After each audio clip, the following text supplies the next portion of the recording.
Alan Grace Ferrer from 3B Psych. Are labels enough? It's a cause for despair that the chief concern of the average college student for today, aside from having a good time and making a big splash on the campus, is to persuade his professors to give him as high grade as their consideration will permit to finish all the prescribed courses by resorting to all the wills and ingenuity at his command to graduate and to get diploma and a degree. To him, the diploma and the degree are sufficient proofs that he has become an educated man. But are they? Is the label on a bottle enough guarantee that the content of that bottle's what it's claimed to be? If the label's to have any validity at all, if it's to inspire credibility and confidence, it must keep an accurate conception of the nature and quality of what's intended to present.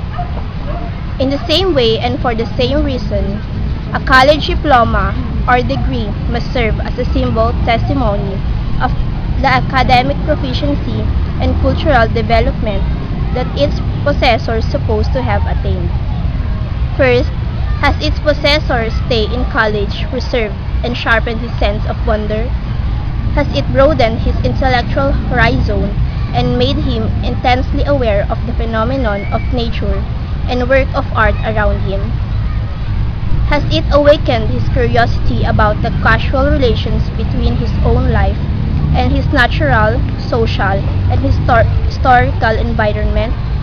Has it encouraged him to follow the guiding hand of science, at least with his mind's eye towards the ever-expanding borders of the borders of the universe, towards the exciting interior of the atom, towards the mysterious working of his own mind and heart?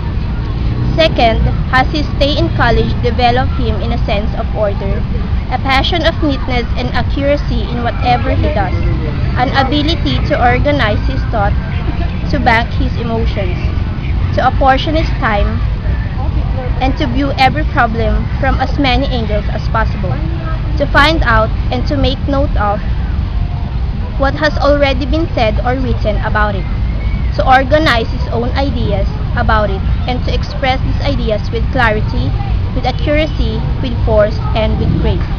Unless it has, he is bound to fritter away his time and his energy, as well as to find it difficult to communicate to his fellows his thought and his feelings, his desires and his dreams, his beliefs and his social attitudes. Third, has his stay in college refined as well as strengthened his sense of values, both ethical and aesthetic? Has it crystallized him a wholesome philosophy in life, a wholesome attitude towards God, a wholesome attitude towards nature, a wholesome attitude towards his fellow men?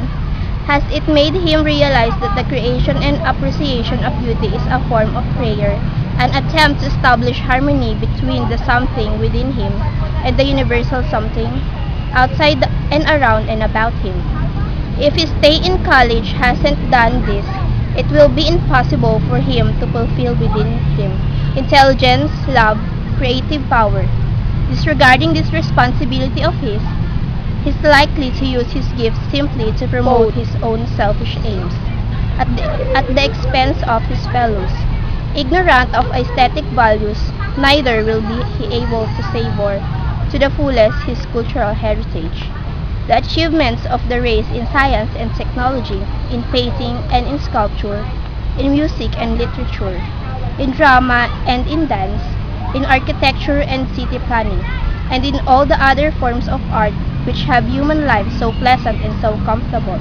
All this, to him, will have no meaning and no worth. Fourth, has his stay in college developed in him a sense of dedication? Has it helped him decide on a worthwhile goal in life, and has it prepared him for the difficult task of tackling the manifold problems intellectual in his striving to reach the goal? If it hasn't, his life's likely to be a ship without rudder, without an anchor driven by the winds of chance and circumstances.